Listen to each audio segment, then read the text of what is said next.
Fans, we are back live with another edition of the Cheap Heat Productions Wrestling Podcast. My name is Jack Kilby, Executive Vice President of Great North Wrestling.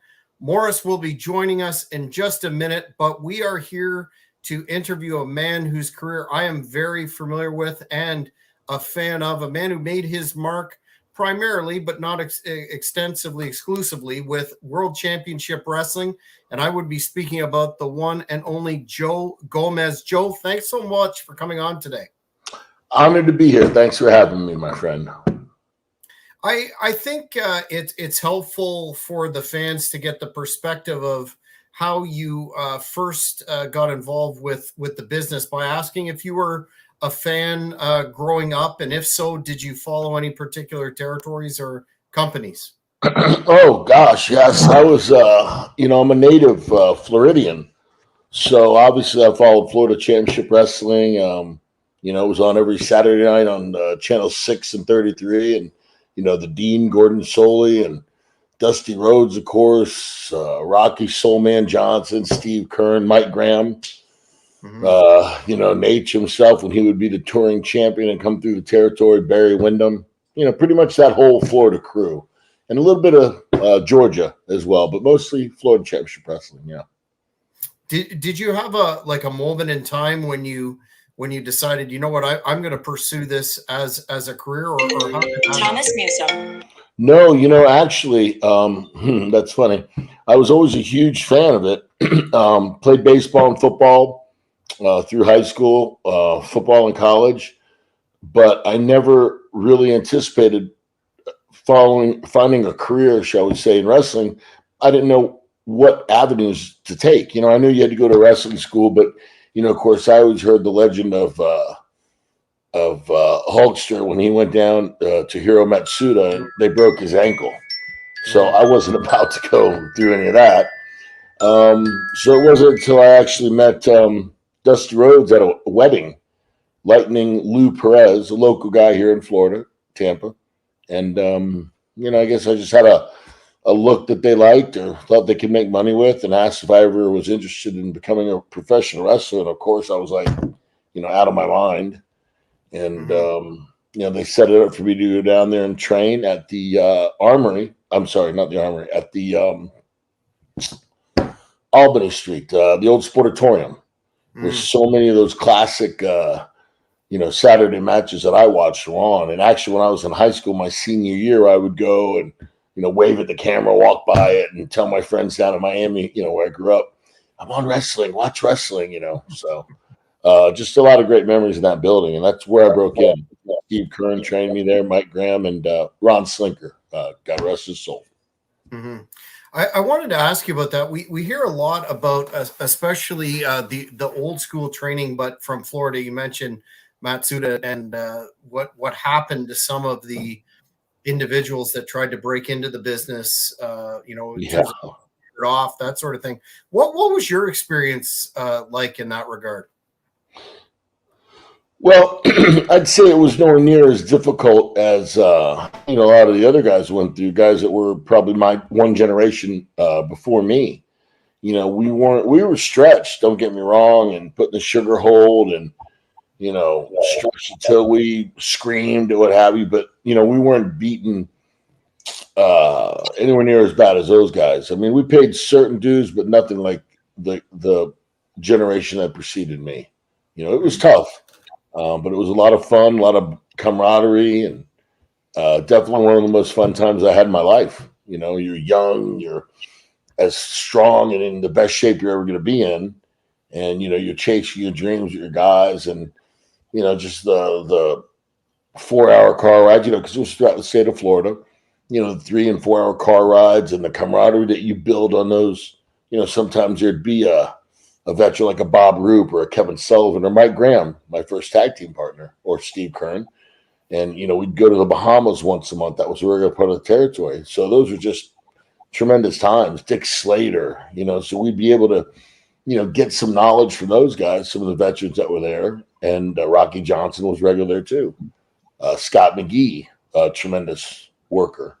So, there was a nice mixture of veterans like that, young guys like myself trying to make it in the industry, and we were able to, you know, garner a lot of great advice, stories, camaraderie through those travels, and it was a great time. Truly, just different.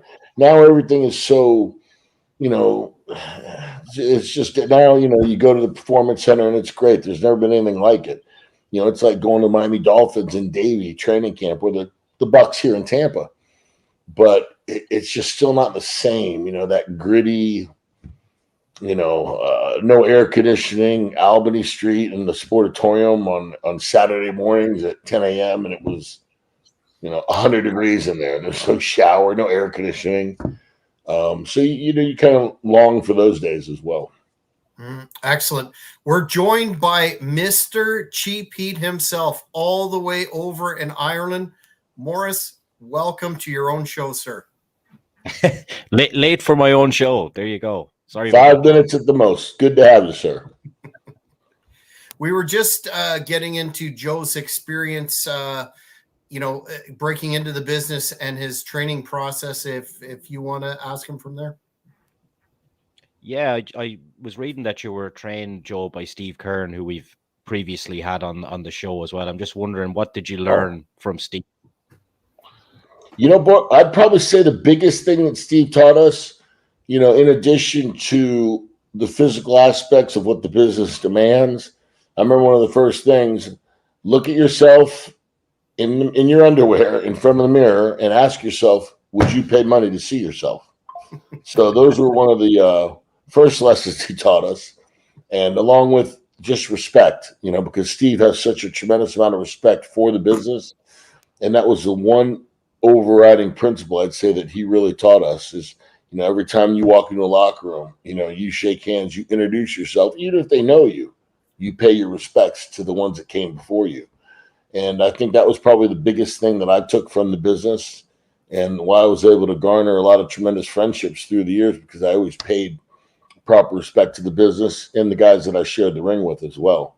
And Steve was really, really good about that. And, you know, and just really savor and really take advantage of the time that you have in the business, because you never know how long it's going to last. And if you're lucky enough to make it to one of the federations, or if you're lucky enough to be on television, or, you know, whatever your goals are, but to always just savor it and really don't take it for granted. And he was really good about that. You touched on the fact that Mike Graham was your first tag team partner, and you had a successful championship team with him. Because of him. Let me just preface that. I was a rookie and green as goose, you know what? And yeah, he was just so easy to learn from, just a fountain of information. Mm-hmm. I wanted to ask though about your transition from there to WCW at the start with respect to your signing and how that came about. Oh, that's I was telling that story today at lunch actually with some judges and my best friend. Ole Anderson, excuse me, was in charge at that time, and he was scouting for talent, you know, and he'd come by here occasionally, but the Nasty Boys were here. Mike and Steve had brought Brian and Jerry here from Minnesota, their hometown.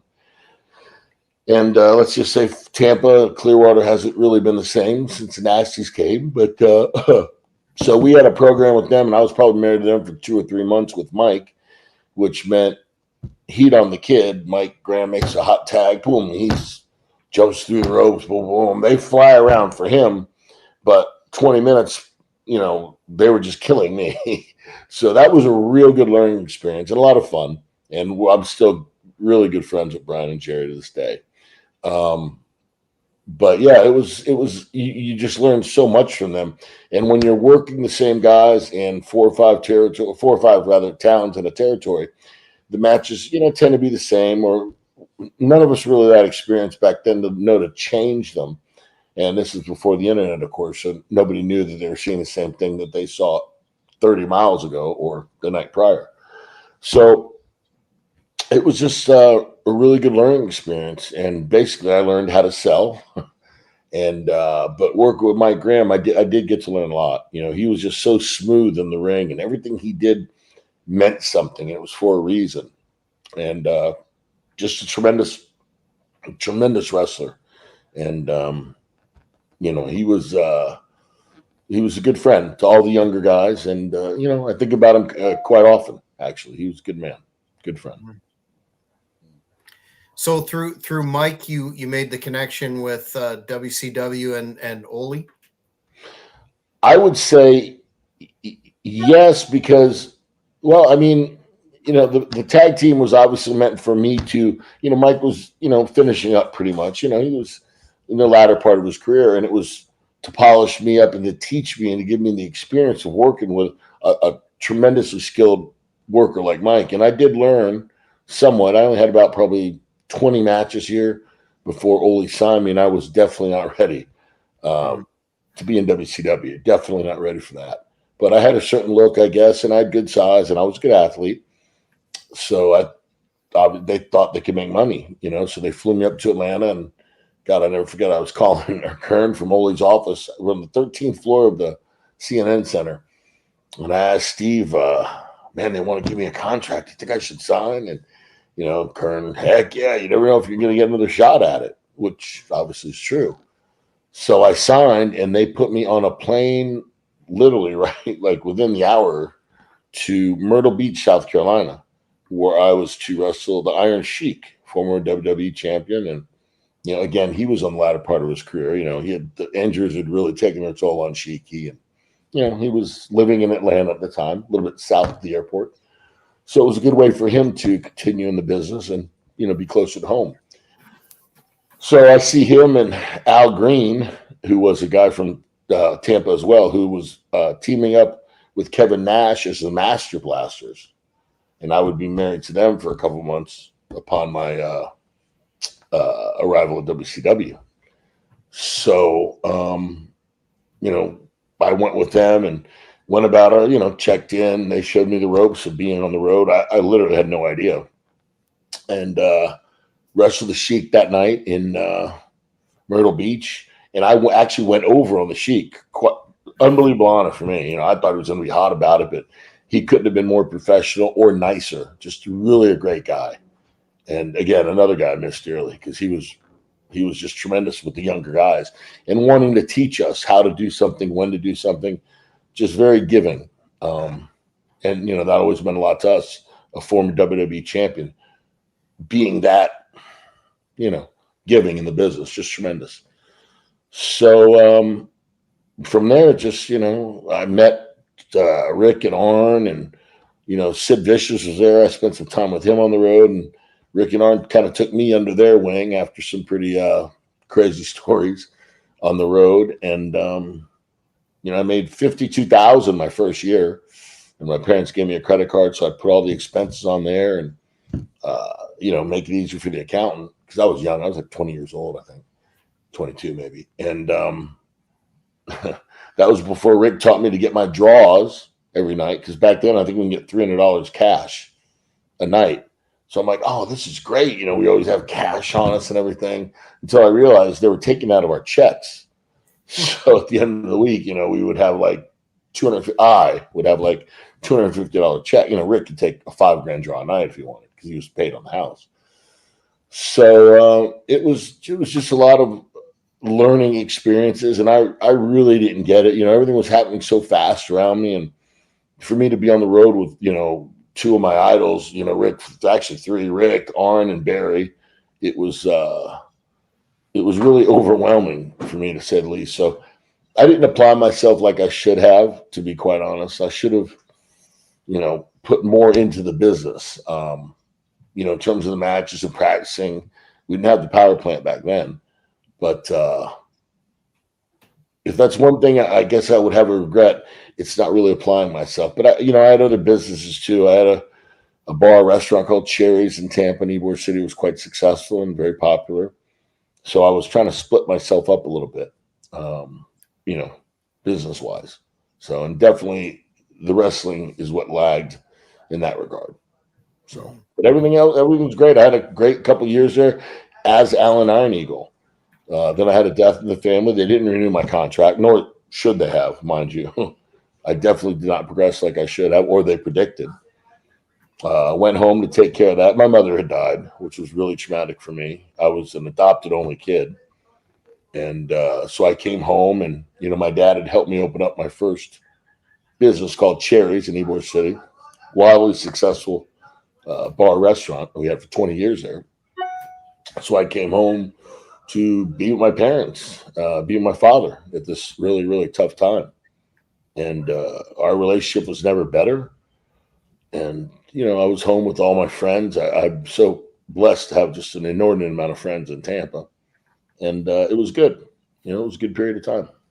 Mhm.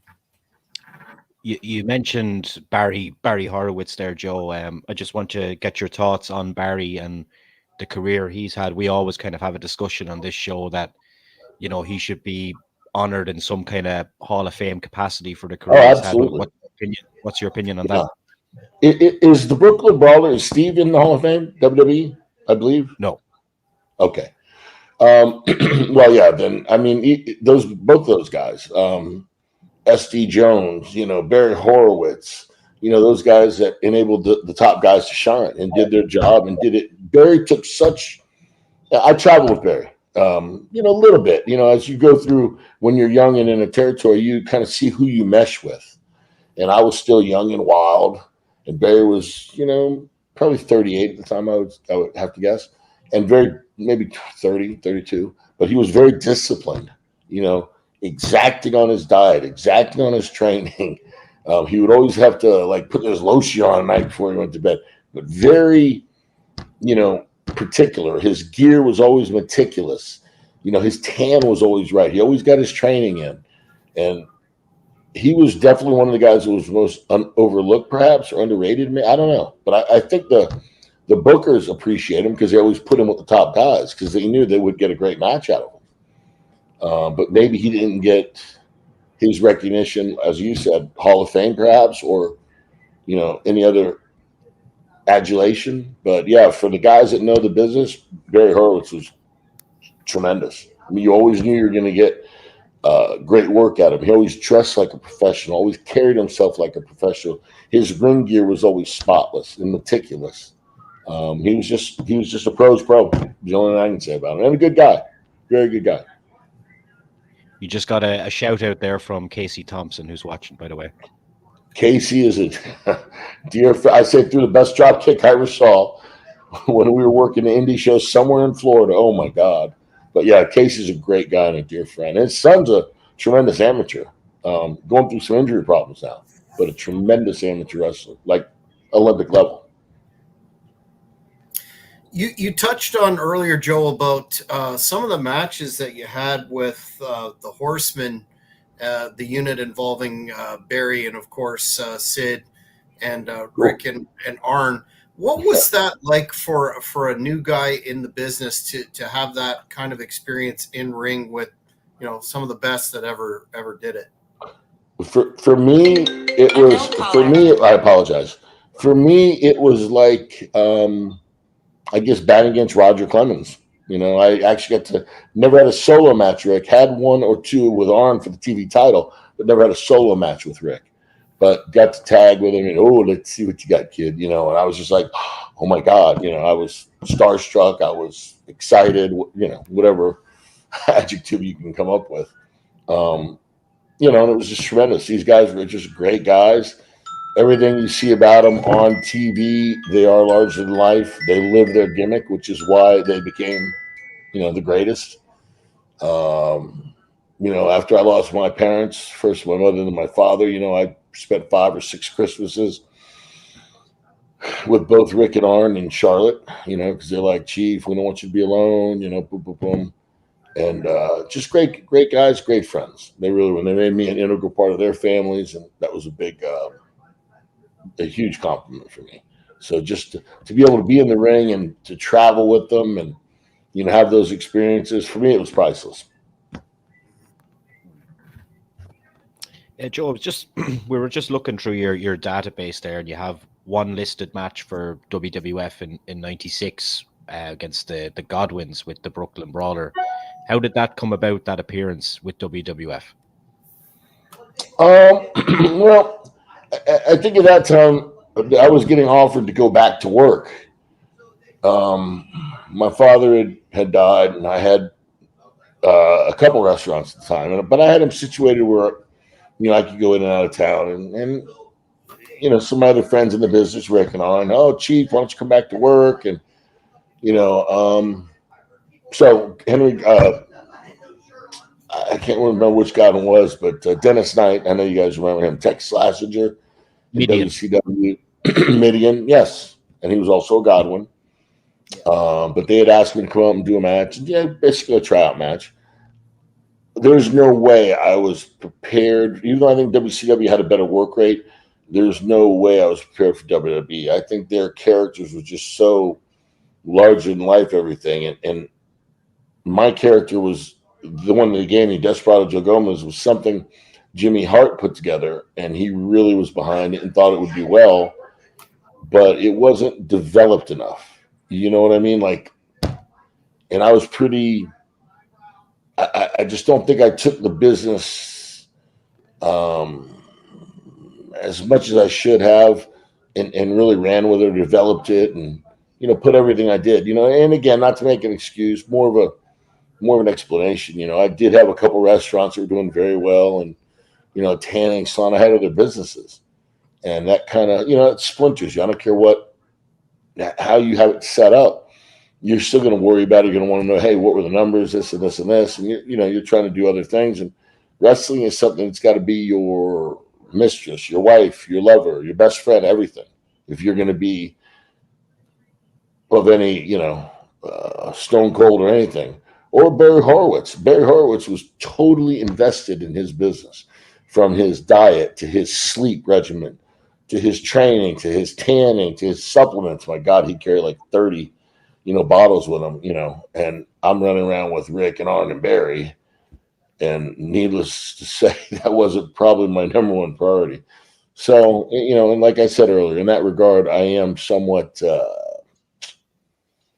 that would definitely be a regret I had. I'm at the power plant, ostensibly going through my drills when they hired me back, and Kevin Sullivan's my boss and a very good, dear friend. But he would call and say, get me at the power plant, pick us up at 5:00 at the towers. And I'm like, but Kevin, I'm going to stay here. He cursed me. Okay, you're going out of town at 7. Pick us up here. So I'd go with them. And, I did learn from them for those car rides with, Paul Orndorff, Rick and Arn and Barry and Kevin and Jimmy Hart. And just, guys that have forgotten more than I'll ever know. But at the same time, I wasn't, putting the time in the ring that I should have. So, and that is a regret I'll have. And, Eric was really gracious about it. I got to say, he paid me really good money, and he would tell me, kid, can't you just get abs? And he was really good about it, I got to say.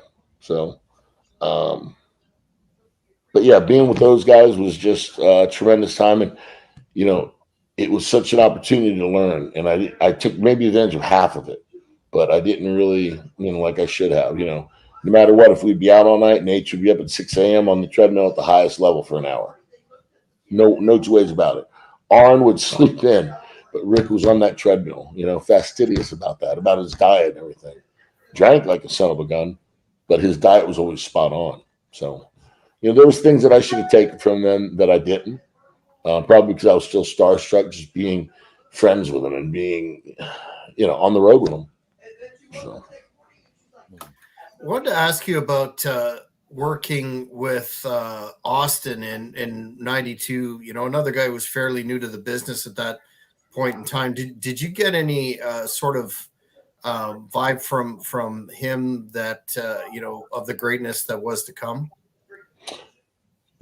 Looking back, you could say that, but I guess anybody could say that, really. But you could tell he was just intense, and he was definitely focused on his business, being the wrestling business and making it and doing whatever it took and being, just more serious, I guess, than myself. I guess I had a lackadaisical somewhat attitude about it. Maybe because I had success in other ventures. I don't know. I don't know. But yeah, you could definitely tell the guys that more locked in. He was definitely locked in. Brian Pillman locked in. He would always tell me white is death, meaning rice or bread or pasta and everything else. I just didn't adhere to it like he did. He, again, another guy, fastidious about his diet, just really, really, really serious about everything it took to make it as a champ. And if you look at the guys that did that, there's a common thread. So, yeah, I was really lucky to be around those guys. And I think I took it and maybe used it in my regular life or my civilian life, however you want to call it, in other ways. But it's just a shame that I didn't do it in the wrestling business. But, other people always tell me, oh, I think we always end up where we're supposed to be. So maybe that's true. I've been really blessed.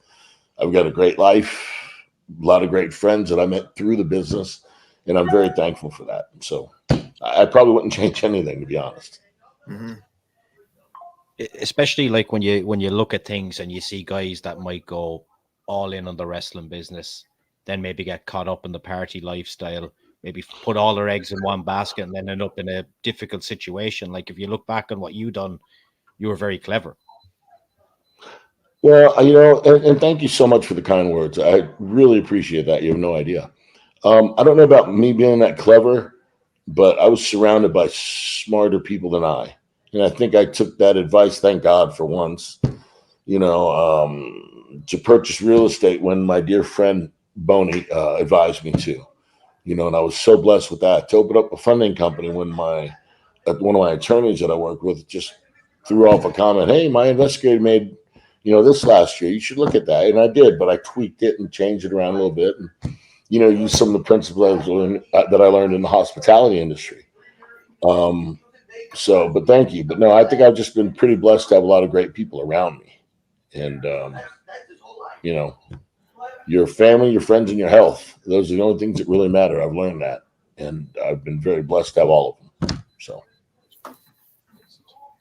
this may be a deep cut, Joe, but as a Canadian, we had an individual by the name of Sadistic Steve Strong, Steve DeSalvo. He worked WCW as Minotaur.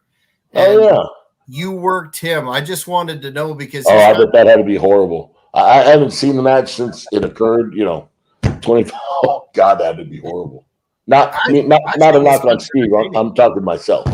Oh yeah, it was actually entertaining. I just wanted to know because he's kind of disappeared off the radar. If you had any more, I know it's a deep cut, but did you have any interactions with him of note or how that match went? No, that's actually a good question because I have so many good friends that are from Toronto and Canada. They're coming here next week to visit.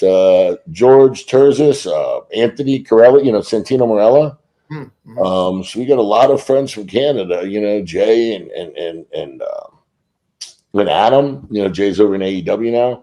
So I've got a lot of good friends from there. But no, I haven't seen him. He was a neat guy, I remember. But beyond working that match, maybe a handful of occasions. I don't think he was full time with WCW, so I think we only crossed paths a couple times.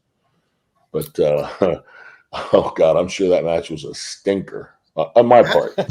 It's on YouTube, so I'd encourage the fans to check it out. Quite the character, and I think you did your job very well.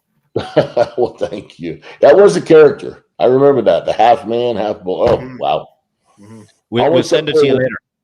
Almost up there with Arachnid Man. Remember that when Brad Armstrong did the Spider-Man ripoff? Oh, yes. That wasn't a intellectual property disaster, was it? Do you know why they bothered to actually put that character on TV, given the inevitable outcome? Right? Yeah. Well, I'll give him this. It was better than Candyman. Remember when they had him passing out candy? Oh, and we're talking about one of the best workers of my generation. I mean, that guy was amazing. Mm-hmm. I remember watching him and Steve Regal go probably half an hour once at the power plant, didn't call a spot, just went in there and just it was beautiful. It was like poetry, I mean, they were that good and that smooth and that just it was like watching Flair and Steamboat, 89. But And yeah, Brad was, God, he was tremendous talent. The whole Armstrong family, those are some working boys. Mhm. Did you ever get any memorable advice from Eric Bischoff, Joe, over the years?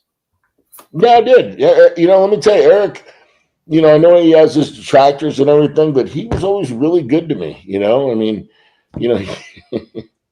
he would always tell me, kid, you got $1 million look, can't you just get abs, and it just didn't, and God, I remember Hall and Nash would, always try to help me out and, give me some advice and, break balls a little bit too. Great guys. But yeah, Eric did. He gave me a lot of good business advice that I took to heart. And, he told me, he goes, listen, I get it, Joe. He goes, I know you have other ventures. And he goes, and I want you to do that. He never discouraged me from doing other things. But I think I let him down by not giving him his money's worth that he was paying me for whatever reason, and he and Kevin both. Kevin was great to me. Kevin hired me twice, offered me a third job that I declined to take at the time. But they were both really good to me and both high on me for whatever reason. And if anything, I let them down. But yeah, Eric would always give me good advice and, just tell me, listen, if you could do this, this, and this, make X amount here, X amount here, X amount here, you're doing great. It doesn't have to all come from one revenue stream. And I think he was just, telling me it's okay for you to do other things, but I needed to be more attuned to what I was supposed to be doing in the ring as well, to be fair to him. Some of the fans on social media have asked about your team with another guy lost too soon, that being the Renegade, and how that came together. And it appeared, given your TV time and exposure, that the office had some plans for you with that team. Can you tell us about that whole situation, please? Yeah, Rick was a great guy, and ironically, he was a Tampa guy as well. I knew Rick back in the bar days when I was bouncing, and he was in the entertainment industry here in Tampa. Just a really, really nice guy. And lo and behold, we meet like 4 or 5 years later in the wrestling industry. And I think Jimmy Hart was one that kind of pushed us to be put together as a tag team. Jimmy was always real high on me. God knows why. And Renegade and Rick. So he put us together as a team, and it was kind of up to us, to work at it probably more, but it was really hard to break through that ceiling at the time in WCW. I mean, you had so many Hall of Famers, from Macho to Scott to Kevin to Hulkster himself to Rick to Arn to the Steiner brothers, Harlem Heat. I mean, it was just insane how much talent there was at that time in both companies. So the ceiling was hard to break. And you had some guys, another guy that, I never quite got, because his knowledge of the business, tremendous. He really had a good mind for the business and loved the business, very passionate about it. Disco Inferno. Disco always looked great. He took a gimmick and made the best out of it that you could. His body, he always kept himself in great shape. Still looks great. And his work was good. So, but again, there's a guy, and I think that he just got stuck in that comedic role, but he could go, when he wanted to. They gave him a couple opportunities there to go 20 plus, and he could really go. But I think they just took him as that comedic role, and he kind of acted that way sometimes, popping his head in the booking committee, just get heat, and Kevin would throw a shoe at him or something, But really good guy. And I always thought he should have, his skill was, really, really evident. But we were given opportunity. They were supposed to do something with the Horsemen. They ran an angle that was supposed to be a pretty good angle. I ended up wrestling Mongo in Bash at the Beach, I think 96 or 97. It was whenever, actually it was when the NWO really debuted, when Hulk came out and turned heel. So whatever year that was. And, but building up to that, they had a thing where I guess Rick or I went to go protect Deborah's honor, and boom, boom, boom. They left us laying there, Rick and Arn, I believe Mongo or Barry, but the Horsemen. And they never really, but back then, so much was being rewritten on the fly. Like they had an angle for Rick and I against the Horsemen. We were going to get a whole segment on Raw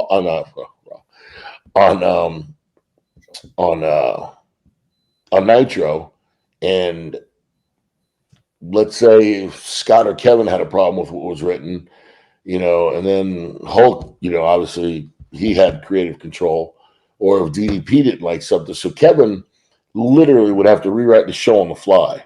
I mean, it was just crazy the pressure he was under. So I think that led to a lot of stuff that maybe they had planned for the younger guys, myself or Disco or Hoovy, Ray, who was, God, unbelievable. And I think a lot of that stuff got left by the wayside just because you had so many top guys that were drawing and that were being paid exorbitant amounts of money. So, it's up to us, though. Don't get me wrong. They give us a platform to break that glass ceiling. So it's up to us to do that, to be compelling enough to make the fans demand, to see us. But it was tough to get TV time back then. So that whole angle got, and maybe it could have gone somewhere, maybe not. I don't know. But being able to work with Horseman and as green as Rick and I were, maybe that would have elevated us. Maybe that would have given us, the confidence in our own abilities to be able to work at that level. I don't know. But again, for those reasons, the angle got squashed, and it just led to Mongo and I doing a blow off at Bastion Beach. Mm-hmm. And so, it happens. It's just one of those things. You touched on the creative control there, Joe. Do you ever remember a moment where someone, say, threw their toys out of the pram to get something written their own way or anything like that? Oh God, yeah. Because I was traveling with Kevin, and and we were close actually when he and Nancy broke up. He lived at my house in Florida for like probably 6 months, and met his future wife there. So yeah, and you would just see the stress eating at him. And then when he booked that old angle, with Benoit and life imitated art, so to speak, and everything else, you can just see the intense pressure he was under. And I mean, he blew his stack a couple of times. I'm really not at liberty to discuss, but I don't know how he held together as long as he did. I mean, literally, it would be not to knock anybody, because you have to protect yourself. That's one thing I was really guilty of in the business as a young kid. I let them call the matches for me. I thought I was being respectful, and I was, but you have to get your own. You have to look out for yourself in that industry, or they'll eat you alive. And it's not really an evil thing, or, oh, I got to do this to step over this young kid or whatever. It's just you have to protect yourself, and you got to get yours in. I know that now. Orndorff would tell me it takes about 1,000 matches till that light bulb goes off. And I agree, till you really get it. So, you would see, maybe one guy, not to name any names, he has an issue with it. Well, he's got a creative control contract clause. Well, the guy who was supposed to work, he's got a problem in it, but he's best friends with Eric. So he goes to Eric, and then it goes down the line. But somebody's got to do a job. And it was just hard when you had so much talent there and so many people that were making so much money. So, yeah. I mean, you always knew WWE had everything planned out. They had theirs written out months, weeks, if not months in advance. I've literally seen Kevin probably have to redo Nitro 10, 15 times. They'd have the whole format done. Oh, that was good, brother. He and his booking committee. And then somebody come in the office 20 minutes before TV, and you have to rewrite it again. And that led to, lack of continuity. Sometimes it would leave holes in the storyline. And I think that was probably one of our biggest problems in WCW, and why we ended up losing the overall fight. Yeah, very good. One of the my personal favorite pay-per-views was the Hog Wild extravaganza in Sturgis, and I know you had a match against the Dungeon of Doom there, and I just wanted to get your memories of that whole incredible experience. No doubt, it really was, and just being a curtain jerker, you know, first, second, third match guy, you know, I was still there with all the guys, and the camaraderie was really good on that. I wasn't a motorcycle rider, although I may look like it, but I never rode a motorcycle. That was all Eric and Scotty Steiner, Rick, DDP. I'm sure Goldberg, I believe Bill bought his. A lot of the guys brought theirs. So they actually drove their motorcycles pretty much cross country. Now they had a support team, you know, vans, trailers, and everything with it, where we flew in. And I remember we had to stay at the Black Hills, South Dakota, but we had to stay pretty far from the actual event in Sturgis because it was such a sold out, crazy venue. I mean, we must have stayed an hour and a half. They had huge, you know, the tour buses for us to drive us in town. And it was just, it was crazy. It was 500,000 people. And it was really, it wasn't like lawless or crazy like people think. Everybody was really cool and everybody was just having fun. It was hot as heck, I remember, because we had to do the ring on top of a hill and it was surrounded by motorcycles. So guys are sitting on their choppers just revving it up, and you're, you know, in the ring waiting for the TV, and that mat was so hot. I'll never forget that. And you know, you're trying to call out spots out there, and they're you can even hear yourself think. It was just, it was crazy, but a really neat. That's one thing Eric thought outside the box, and I thought that was a really neat dynamic. You know, to have it like that. You know, when he would take the nitros and we would go tour across the country, and because it was so over with the college kids, I mean, it was like, you know, you were touring with who would be back then, Blink 182, I don't know, something of that era, and it was really, really tremendous. You know, you'd have 30,000 college kids just going crazy for wrestling and introducing it to a whole new audience. And Hog Wild was kind of the same. You know, there was some crossover there with the wrestling and the Harley riding and the hardcore biker audience, but not that much really. But they really had a good time and got into it. So that was a lot of fun. It really was. Just that whole week experience was pretty cool. Any notable memories or interactions with the Hulkster over the years, Joe? Yeah, just a great guy. You know, I knew him from Tampa, and you know, he's a Clearwater guy. I'm a Tampa guy, but you know, we'd always known each other from the bar business, or just out or dinner. We'd run into each other, and he was always very gracious, guarded. You know, you remember at the time he was probably one of the most recognizable people or figures in the world. You know, in his heyday. I mean, this guy was the real deal. But always very nice guy. But like I said, guarded. You know, he had his inner circle of friends, and you know, I know a lot better now actually, and just a great guy. You know, he's been through a lot of stuff that probably would break most men, but he is just really very spiritual now and very positive and just a heck of a nice. I was actually one of the 30, 40 people maybe invited to a surprise 70th birthday party, and it was very much an honor. But he had a heck of a party here in Tampa, had a great time, and just could not have been more just a great guy. I mean, it's really, really amazing. You know, you can see before he was nice, but it was kind of maybe superficial. Now, you know, hey kid, what's happening, brother? You know, one of those.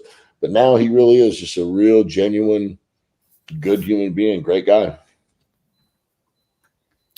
One of the wrestling luminaries that speaks very highly of you today on his podcast is Jim Cornette, and I know that you had at least one match against Bobby and Stan as the Midnight Express. Just wanted to get your impressions of working with them in the ring and being around Mr. Cornette. I love Jim Cornette, one of the greatest minds of our era by far. And just a great guy, you know, just a Southern guy. And, you know, I was real tight with Double A with Arn, and he and Corny were really tight. And you just have to respect Jimmy's knowledge and his passion for the business. And working with Bobby Eaton, who literally is one of the best human beings I've ever met in my life. Miss him dearly. He was Arn's neighbor in Charlotte. Whenever I'd go stay there with Arn, we'd go to Bobby's garage. And Oh man, he was, and not only that, just one of the most amazing workers. Could do anything. He dropped that Alabama Jam off you from 18 feet, then about probably like 12 feet in the air. Don't even feel it. Just unbelievable. Punches, unbelievable. Just everything Bobby did. He was really one of the best ever. Never got the credit for it. Stan, I worked with a lot. Stan's an awesome guy as well. Tremendous hand, tremendous worker. And just to be able to work with guys, just watching how they interact and how they almost telepathically know what the other one's going to do. And obviously that comes with thousands and thousands of matches. And Corny always know, and it's hard because I tried to do that in England when I wrestled there. Act as a under a hood manager. That was the toughest thing ever. Knowing when to. You think but you really don't. And how to draw the crowd this way. And man, Corny's just a master at it. So yeah, to work with them, it's an education, literally. Anytime you're blessed enough to work with a guy like Jim Cornette, or Sweet Stan and Bobby Eaton, I mean, it's like taking a master's class in your profession. It really is. Mm-hmm. You alluded, Joe, earlier slightly to a few parties back in WCW. Is there anything, obviously, that you can talk about that is memorable for you? Because I'm sure there's plenty that you can't. Yeah. I mean, we've had so much fun up there. I mean, they do TV taping at we do it at Disney MGM or Universal Studios, and that would involve they would rent out the whole. It was a Marriott Residence Inn right there on Sand Lake Road and I Drive. So they would have 100+ crew, the boys, and it was almost like a family reunion. You'd have Colonel Parker there he'd have a case of Natty Light there and a cooler sitting by the pool holding court and just telling stories and, of course, playing gin. And just the cast of characters. I remember when Public Enemy came in the first night, they stole the motel van, wrecked it. Eric almost fired him. I mean, this is their first night in the territory. Poor Teddy. Teddy Petty was the nicest, just straight up guy, real family man, and Johnny Grunge was just a wild man. Also, just a tremendous guy. And the Bobby Eaton. The time we put Pee Wee Randy Anderson, who's unfortunately gone as well. He would call himself America's referee. He took the pig head. They had a pig roast one night, to welcome us back. A guy named Herb Abrams ran the hotel, and he always loved it because it was great business for him. And Pee Wee took the pig's head from the spit, they roasted the whole hog for us. Just a great time. And he put it in Bobby Eaton's bed and put it under. Bobby was scared of anything. It was the funniest thing in the world. And he would get this strength of like the Steiner brothers. He threw the Steiner brothers off him. They were trying to hold him down, and he hated being held down and like cover his mouth. And the Steiner brothers, Scott and Rick, and this is in their heyday, he threw those two off like they were fifth grade. It was hilarious. So Pee Wee put that pig head in his bed just like Godfather. Bobby gets in bed, screams, almost ran through the door. Oh my God. It was that kind of fun. It was pretty innocent fun there. And Baja Beach Club was there, so we'd go there all the time. And I remember there was a place where they had all you could eat lobster. Barbarian ate like 18 lobsters, something just insane. So it was a lot of really, really good camaraderie. And a lot of the guys would stay at my house in Tampa because having grown up, working and owning bars in Tampa, and, I guess pretty much knew everybody in the industry. So like Chavo, Ray, Disco, Kidman, all the younger guys would all stay over there, and we would just go out now. And if we didn't have TV the next day, I mean, yeah, you can imagine. I mean, it was, it was good times. And then forget it, when Flair would come over and we'd go hit Ebor, and oh God.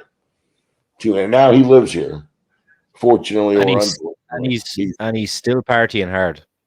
Like you've never seen. He'll be 75 this weekend. And he's got his own weed now. Pardon? Did you think at 75 he'd be releasing his own weed? How funny is that, Cal? And he's never, myself out, I've never even tried it. And he was never a drug guy, always a drinker, never a drug guy. And he's 75 getting stoned out of his mind with Mike Tyson. It's hilarious. He's something else, I'll tell you. 25-year-old bartenders, and he's I've never seen anything like it. Never. I don't know where he gets his energy from. He's like Arn used to say, Chief, he's an alien, and he really is. His all his health stuff comes back great. The doctor says, he's like nothing I've ever seen. Truly living his gimmick. Truly. You're on mute there, Jack. Oh, there you go. Sorry, I was saying it was all the cardio, the legendary cardio that. You know what? Honest to God, I have to give that credence because he would never miss. I mean, if we're out till 4 or 5 in the morning, he's up at 6. Oh, I've got to do my cardio, kid. And he would be doing that Stairmaster at the highest level. And he'd try to wake up. I won't use the verbiage, but get lost, Beak. Oh, Arn would get so hot. Arn would fall asleep. He'd have a cheeseburger stuck in his chest. Oh, God. But the most unbelievable times. They were just such good guys and good friends. And, when you grow up and you idolize guys and, look at them a certain way and you can just appreciate what they did in the business. Those guys went out and worked 40 minutes, Flair an hour at the highest level. Them, Tully, BW, against the greatest workers in our business. And it's just, and to ride the lightning bolt, like Dusty used to say, like the way they did it and burn the candle at both ends, it's unbelievable. And still going strong at 75, unbelievable. Absolutely. Ibzan wants to know, and this is a question I bet you get a lot. Did you ever see Haku in action? Mango. No, he is a very dear friend of mine. And honestly, the sweetest guy you've ever met in your life. I had him here last week. He stayed at my beach place because he just wanted him to come and go to some Angels games. He loves the California Angels, his family. So I got him tickets, for the Rays, and they came down and stayed here, and we just had a wonderful time. And literally the kindest man on earth. Like, if you're out, Joe, are you okay? I want to, just God, you can't say what a good human being is. Good father, good grandfather, good friend. And it never ceases to amaze me. No, I was never there. To answer your question, I'm sorry. No, I know all the stories verbatim from Rick retelling them and everybody else. But I don't understand why anybody would look at Haku and actually say, I want a piece of that guy. I don't get it. But I guess it's the alcohol, the liquid courage. Mm-hmm. But I remember the first time I worked with him and Barb, and I was so scared, because we used to call it the Vegematic, when he'd get you in the corner there and the quick hands, lightning fast. And I was like, oh my God. But light as if it couldn't have been better. And I remember, he tags it, boom, does, stuff with Barb. I'm like, what happened to my spots? And I'm up on the top turnbuckle. Barb goes belly to belly. I go, no, I've never done it, Barb. Yes, Joe. It took me and threw me. And it felt like, 90 seconds, but it wasn't. It laid me perfectly flat. Couldn't have been safer. So after the match, and Barb and I would play gin every night. He called me his Sakana, which I named a restaurant after because I thought it was so funny. That meant fish in Japanese because he'd take me for $50 a night. He'd have a seat. Well, oh, Joe, look, I have a seat for you, after our match. So Barb goes, yes, Joe, boom, lays me flat. Couldn't have been easier, boom, 1, 2, 3, Go on the back. I said, oh, Barb, thanks. That was easy. Hey, Barb, whatever happened to those babyface spots? Drop kick, boom, stagger back, boom, shoot her in, whatever. He goes, oh, Joe, my English, not so good. Oh, God. Those guys, the best. But yeah, why anybody would ever want to attempt to engage in anything with those guys, crazy. Or they're suicidal. Agreed. If you had to boil your career down to what you're most proud of, what you consider your biggest accomplishment, what would that be, Joe? Hmm. I guess, being able to work for one of the largest companies in the industry, I didn't achieve the goals that I really had, but probably the respect that I have for my peers and the friendships that I accrued through the years, I'd have to say. Because in terms of accolades, no, not really. Did I have the physical ability? Absolutely. Did I have the discipline? No, definitely not. But to this day, when I have the respect and the friendship of, you name it, that means a lot to me. That does. I think in how people think of you and how people, it's not how many people you call a friend, but how many people call you a friend. And that's what's important. So I've been blessed to have so many good friends, that I've met through and in the industry.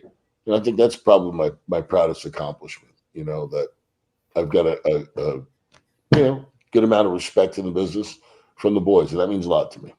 Mhm. And in terms of life now, Joe, at the moment, kind of what's like day-to-day life for you like at the moment? What are you up to these days? Oof.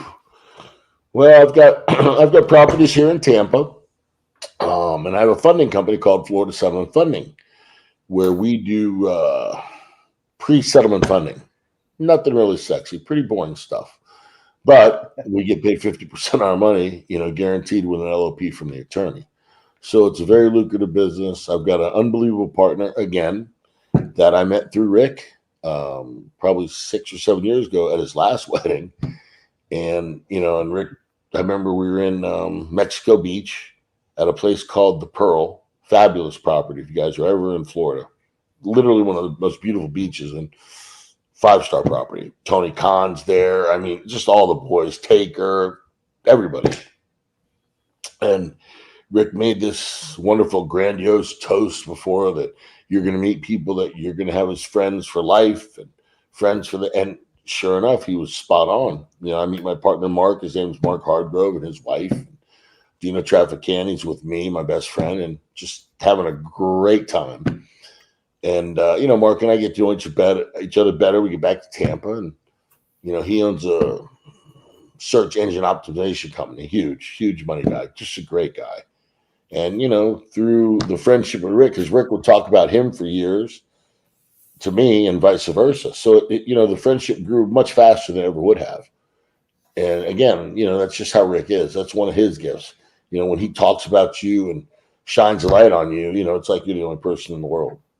And but that's one of the gifts I guess you get through your relationships, through your friendships in the business.